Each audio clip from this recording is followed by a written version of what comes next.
field we have an experiment where we're looking at the interaction between nitrogen and irrigation.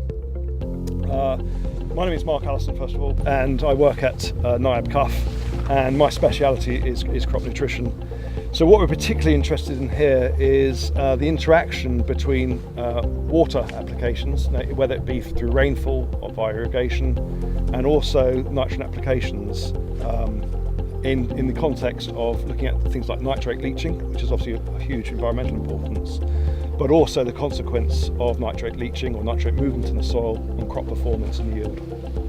So in the field we have got several methods of looking at nitrogen, so we get nitrogen in the crop, but also we've got some installed sensors to look at water movement and nitrate movement in the soil, which I'll hand over to Peter.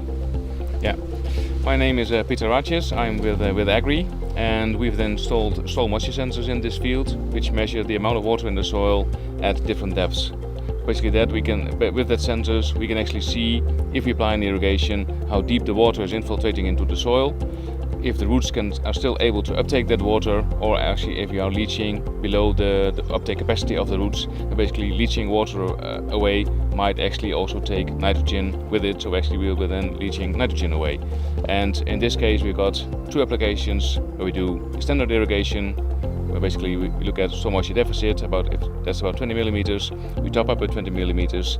If for the over irrigation, basically we top up with around 30 millimeters, actually just create to create this overwatering effect, to actually understand what is happening when you're overwatering and what's the downside for leaching, but also what's the downside for yield and everything. Basically, our sensors in this case can help the farmer to get their irrigation right, to manage everything in the proper way. Okay, so I think what we really want to achieve here is first of all to have a better understanding of the interaction between water supply and nitrogen nutrition. Because previous work has shown that just because you have water movement down the soil profile, that doesn't mean it's taking nitrogen with it. And I think that's an important message to get home.